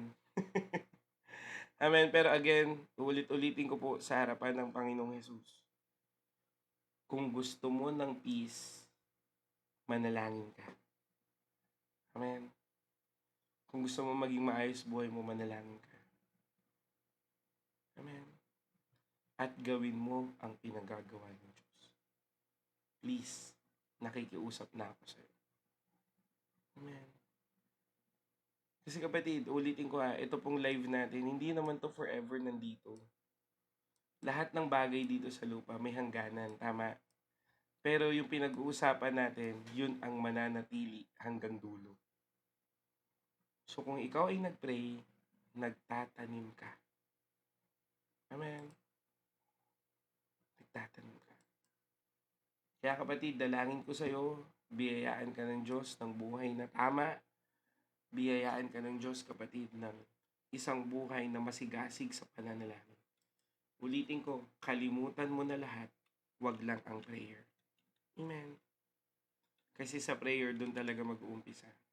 Nag-evaluation kami sa church, kapatid. Ang hinighlight po ng pastor namin, ipag-pray ito, ipag-pray ito, ipag-pray ito. Kaya kapatid, kanina habang nag-evaluate ako, sabi ko, Lord, kailangan ko nang bumuo ng prayer group ko. Yung mag-i-intercede, yung mag-aasikaso, yung hihingi ng prayer request. At nagpe-pray pa rin ako kung paano ko maayos lahat. Pero sa ngayon, habang wala pa, turuan kita mag-pray. At ang prayer, kapatid, hindi po mahirap. Ang pagpe-pray, kapatid, kung paano ka nakikipag-usap sa kaibigan mo, ganun din ang gawin mo sa Diyos. Kung pagod ka, pagod ka. Kung nahirapan ka, nahirapan ka. Kung masaya ka, masaya ka. Hindi mo kailangang pikein. Bakit? Kasi ang Diyos ay tunay na nakikinig sa'yo. Amen. Pwede ba natin palakpakan si Lord? Hallelujah. Kaya nga, prayer won't always take the problem away, but it will fill you with peace to face it. Kaya nga, kapatid, matahapang ka na. Amen. Kaya sa conclusion natin, kapatid, Jesus didn't teach about prayer. He bled in it. Sabi mo nga dyan, He bled in it. Kapatid, hindi ka lang tinuruan manalangin ng Panginoon, kundi siya mismo ang nanalangin ng totoo na umabot na para bang dugo. Amen. Ang kanyang pawis. If Jesus could face betrayal, agony, and death through prayer, so we can face anything life brings. Huwag mong i-carry yung battle mo alone. Pray through it. Kaya lagi kong hingin sa inyo prayer request nyo, kapatid. Amen. Peace doesn't come from control, it comes from surrender. Amen. Kaya pwede ba natin itong i-comment ng sabay-sabay? A prayer that brings peace, kapatid. Amen. Kaya kung ano po gumugulo sa buhay mo, yun ang ilagay natin. Amen. Ngayon, kapatid, yun po hamon ko sa inyo. Ano prayer request mo? We will pray for each other. Ako, I will send my prayer request. Pero yung iba sa inyo, wala pa sa group chat, kaya ibibigay ko na, no? Ang prayer request ko, kapatid, sa totoo lang, wala po akong ibang hinihiling na talaga sa Panginoon. Nireflect ko buhay ko eh. Wala na ako ibang hinihiling pa sa Panginoon na kundi i-improve ni Lord yung ministry ko. Ministry ko face-to-face. Ministry ko online. Sa face-to-face, kapatid, dalangin ko magkaroon talaga ako ng service. Kasi katulad niyan, kanina, gamit ko yung e-bike. Sira na talaga. Kaya sabi ko, Lord, please, tulungan mo ko. Yun po, prayer request ko magkaroon ako ng service. Palakasin ako ng Panginoon matapos ko mga materials. Pangalawa, improvement dito sa live. Kasi sa totoo lang, medyo naglalag pa ako, di ba? Yung humihinto. Kasi nga dahil po yan dito sa webcam, at hindi ko pa maintindihan gaano. Pero hindi pa ako komportable, kapatid, dito sa setup natin kasi nga konting galaw ng table naglalag. So kaya dalangin ko maging maayos talaga lahat. Kasi luma na rin to lahat eh. So improvement po na. At the same time, ito pinakamahalaga. Third, anointing sa lahat ng gagawin ko. Gusto ko yung anointing ni Joseph na laging sinasabi ng Lord. God is with Joseph. The Lord is with Joseph. Yun talaga. Na pag nag-preach ako, may kikilala sa Panginoon. Pag nag-pray ako, may gumagaling at may answered prayer. Pag nag-Bible study ako, umiiyak kayo. Amen. Amen. Yun talaga. Yun po yung akin. At the same time, samahan na lang ako ni Lord. Mga needs ko sa buhay, no? Mga kung ano-ano pang mga bagay, no? Mga pambayad ng upa, yan, no? Kasi ako hindi na talaga ako madalang na humingi para sa sarili ko eh. Para sa pamilya ko. Pero sa sarili ko. Kasi katulad nito, damit. May nagbigay lang nito. Itong Aqua Plus, kayo po nagbigay nito. Di ba? So, kaya na i-sustain ni Lord yung buhay ko. Amen. Pero, ang mas gusto ko talaga, mag-improve talaga sa paglilingkod. Amen. Pero anyway, again, si Lord po ang magpapala sa atin. Kayo po, kung may prayer request po kayo, please send it to me. No? Sana, sinave niyo yung prayer request ko. Na talagang palakasin ako ng Panginoon. Ngayon, bukas po Sunday worship, magla-live po ako 9 AM. Ako po ang preacher. So, I will be talking about young people, kung paano ma-appreciate ang mga young people. At the same time, paano sila uunawain. At ano ang trabaho ng church para sa kanila. So, samahan niyo po ako kasi may pinipray ako sa Panginoon na talagang gusto ko ng anointing. Amen. So, yun po, no? So, yun lang. At naniniwala naman ako si Lord naman na magpo-provide ng lahat, no? At si Lord din magbibigay ng kalakasan. So, again, pa 12:00 na, kaya it's my final brain cells. Pero again, salamat pa rin po, no? So, ayun po, ang request ko lang, kapatid, if you could share or like. Actually, kapatid, may plano po akong pumunta ng Davao. Magda-Davao mission po ako. Kung loloobin po ng Lord, August or September. Ay, hindi August, sorry. Revival camp pala yun. October or November, kapatid. Magda-Davao mission po. Magla-live po ako ng preaching ko bukas.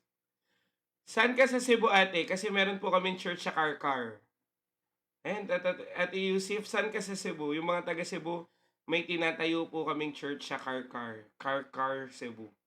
Malayo ba yun sa Karkar? 9 a.m. po. Ay, opo, sa Lord po lahat ng papuri. Mga nagtitingin po sa Lord po lahat ng papuri. Malapit kayo doon, ate? Ayun, di ba? So, pag-usapan na lang natin pag nagpunta na kami doon. Kasi meron po kaming kausap na pastor doon. Alam nyo, kapatid, uy, merong Karkar na pangalan. Alam nyo, kapatid, meron po kaming kausap na pastor doon. Grabe. Nakita ko yung ministry ko sa kanya. Kinuwento lang kasi, sabi, nagpapakain siya sa mga bata. Own money niya. Nagba-Bible study siya sa mga bata. Own money niya. Sa mga youth. Own money. Ayan, pag ano, kapatid. Ayan, pasensya na. Final braces ko na. Mag-usap na lang tayo. Pero Davao pa lang, kapatid, eh, kasi taga Davao po yung nanay ko. So, unahin ko yun. Ngayon, kung kaya po natin magkita-kita doon, mga taga Mindanao, kung kaya lang. Pero again, hindi ko naman alam leading ni Lord kung dadalhin ako sa Jensen. Hindi sa Jensen ako pupunta, di ba? Si Lord naman ang magdidikta eh. Amen. Again, ulitin ko kung dadalhin ako ni Lord sa Jensen, dadalhin ako ni Lord sa Jensen. Actually, kapatid, may kumakausap po sa amin ng Binyan. May revelation kasi sa amin, kapatid, na may church planting kami sa Laguna. So, ewan ko kung sa San Pablo, Laguna ba yan? O sa Binyan, Laguna ba yan? O, hindi ko pa alam. Pero sa ngayon, kapatid, dito muna tayo habang wala pa. Amen. Habang wala pa, dito muna tayo. Amen. So, ayun, tignan natin, ate. Ate Jem, mali mo, isa sa Binyan, isa sa San Pablo, di ba?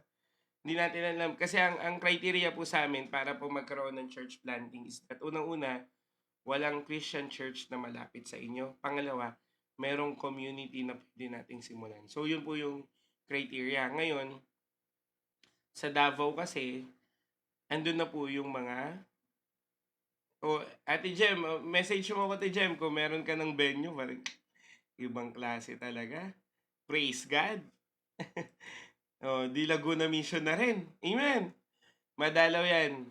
Pero ate, yun nga, alagaan natin sa prayer. Pero hindi ko na yun malilimutan, Ate Jem. Kasi yun talaga ang puso namin, soul winning evangelism. Amen. Opo, yun nga, Ate Yusif. Pero anyway, tingnan natin, no? Pero Ate Jem, thank you, no? Ate Yusif, thank you. Santa Cruz, Laguna, tignan natin. Basta ang mahalaga, kapatid, dito muna tayo at magpalago. Ate Jem, PM mo rin ako, Pero anyway, ayun. Hindi ko na kaya yata. Bukas na tayo mag-usap-usap sa group chat, kapatid. Chat nyo po ako ngayon kung meron pa kayong mga tanong. Pero anyway, salamat po sa Panginoon dahil alam ko po na Diyos po ay talagang kumikilos po sa inyo. Amen. So ayun, keep on praying, kapatid. At the same time, kita-kita tayo sa Sunday worship natin bukas, no? So, ila-live ko na lang siya, kapatid, sa part ng preaching.